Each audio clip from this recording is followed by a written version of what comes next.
இந்த பள்ளியுடைய இமாம்களிடத்திலே நாம் நட்பை பாராட்ட வேண்டும். ஒவ்வொரு மஹல்லா வாசிகளும் இந்த இமாம், அந்த இமாமுக்கு நமக்கு இருக்கக்கூடிய தொடர்பு எந்த அளவுக்கு இருந்து கொண்டு இருக்கு.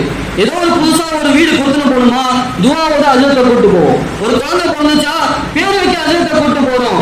அதே மாதிரி ஒரு மௌத்தா அடிச்சா அடுத்த நாள் ஜியாரத்து துவாவதற்கு யாசின் ஓதுறதுக்கு அஜரத்தை கூட்டு போறோம்.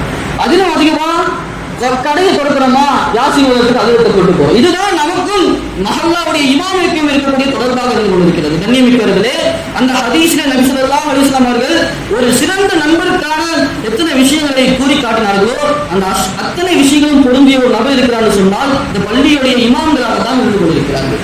அவர்கள்